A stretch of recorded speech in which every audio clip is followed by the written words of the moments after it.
Assalamualaikum warahmatullahi wabarakatuh. Alhamdulillah. Alhamdulillah rabbil alamin wa bi'in nasta'in wa ala amrina wa ala alihi wa sahbihi amma ba'd. Yang pertama-tama dan yang paling utama, marilah kita panjatkan puji dan syukur kita atas kehadirat Allah.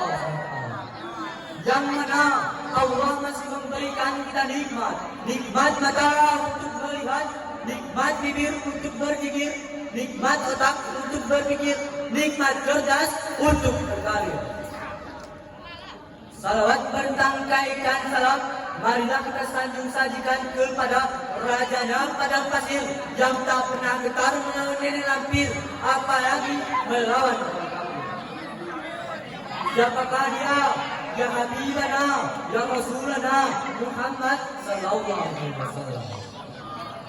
Yang mana Nabi Muhammad telah membawa kita dari alam jahiliyah menuju alam Islamiyah, dari alam yang gelap menuju alam yang terang menerang, dari alam yang tidak berilmu pengetahuan ke alam yang berilmu pengetahuan. Kata-kata takzim wal ikramah saya kepada Abadi selaku pimpinan Pondok Pesantren Anwarul Munawarah dan segenap keluarga. Kata-kata takzim wal ikramah saya kepada Dewan Guru yang mengajar di Pondok Pesantren Anwarul Munawarah, dan kata-kata takzim wal ikramah saya kepada Dewan Hakim dan kepada hadirin yang dirahmati Allah. Tidak usah saya memperpanjangkan mukadimah, langsung saja sebenarnya, yaitu rusaknya anak muda karena narkoba. Anak muda zaman sekarang pergaulan tanpa batas, pergi pagi pulang malam hanya untuk mabuk-mabukan. Narkobanya, narkotikanya seperti anggur merah dan kemar. Ada suatu kisah yang mana kisah Nabi Nuh. Ketika Nabi Nuh kembali menginjakkan kaki ke bumi, lalu Allah memerintahkan Nabi berpohon. Karena di bumi sudah habis kata, tiada lagi pohon-pohon, tiada lagi bangun-bangunan. Akibat apa? Akibat dahsyatnya banjir yang menimpa kaum Nabi Nuh. Lalu Allah memerintahkan Nabi Nuh berpohon. Dan Nabi Nuh meninggal pohon anggur sebagai taman. Dan Nabi Nuh pun bingung kemana bibit anggurnya. Dan Nabi Nuh pun bertanya kepada kaumnya, wahai kaum-kaumku, apakah ada kalian bibit anggurku? Dan kaumnya pun berkata, wahai Nabi Nuh, aku tidak tahu di mana bibit anggurnya. Dan malaikat Jibril pun turun ke bumi dan berkata kepada Nabi Nuh, wahai Nabi Nuh, bahwasanya bibit anggurmu telah dicuri oleh iblis. Dan Nabi Nuh pun berkata kepada iblis, wahai iblis, kembalikanlah bibit anggurku.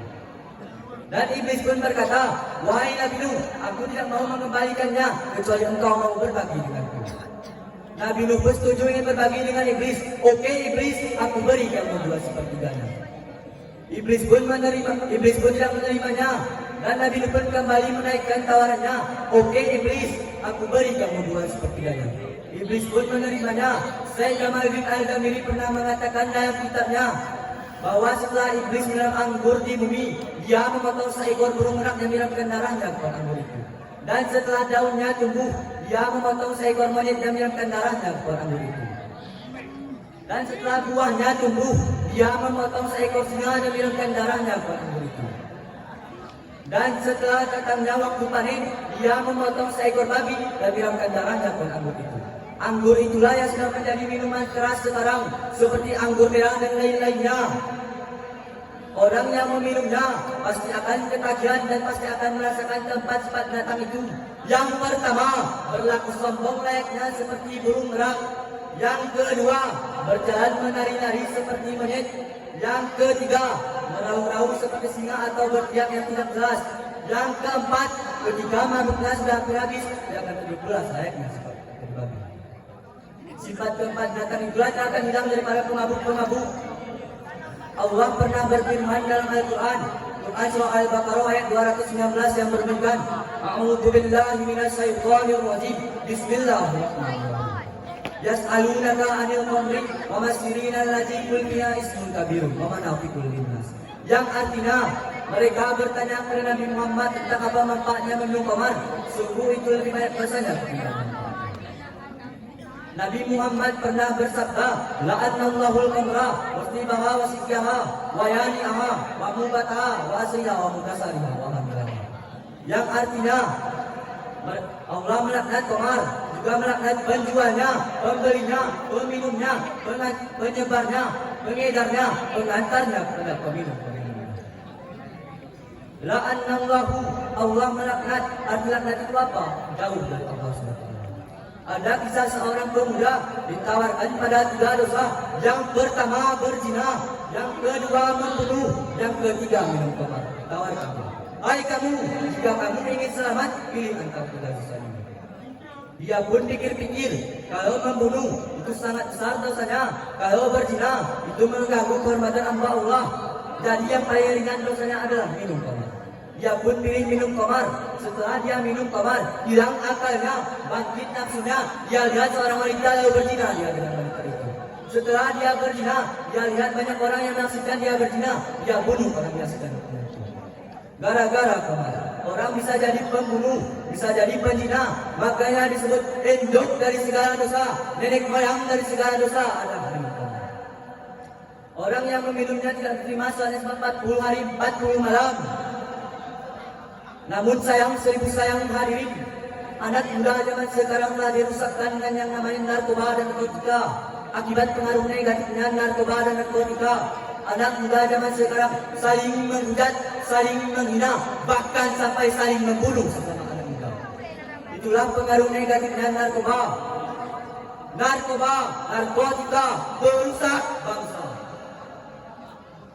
Duitnya berlipat-lipat, mobilnya berkilat-kilat, rumahnya bertingkat-tingkat. Pas sholat Jumat tidak terlihat. Itulah kelakuan anak muda zaman sekarang. Katanya ingin ke masjid tapi malah ke tongkrongan, kumpul sama teman mabuk-mabukan. Astagfirullahaladzim. Kita jadi anak muda harus bisa membawa pengaruh positif, jangan hanya bisa membawa pengaruh negatif. Sultan Al-Fatih umur 20 tahun sudah menjadi raja, sudah bisa membawa pengaruh positif dalam keadaan kota Turki. Yang mana kota Turki dulu dipenuhi orang kafir dan bergantian.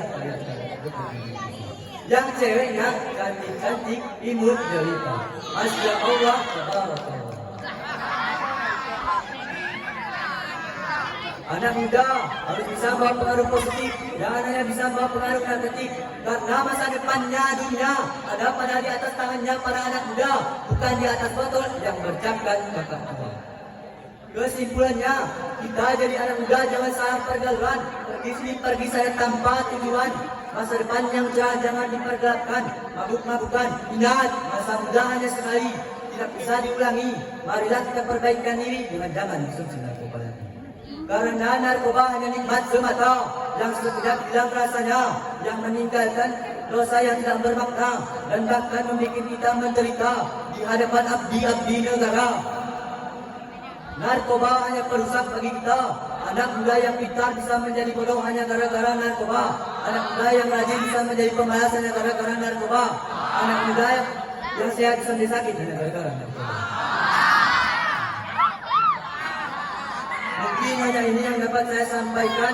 Lebih dan kurang saya mohon maaf. Saya akhiri dengan sebuah kata. Jika ada sumur di tengah ladang, maka bolehlah kita menumpahnya. Jika Allah memberi saya umur panjang, maka bolehlah kita berjumpa lagi. Assalamualaikum warahmatullahi wabarakatuh.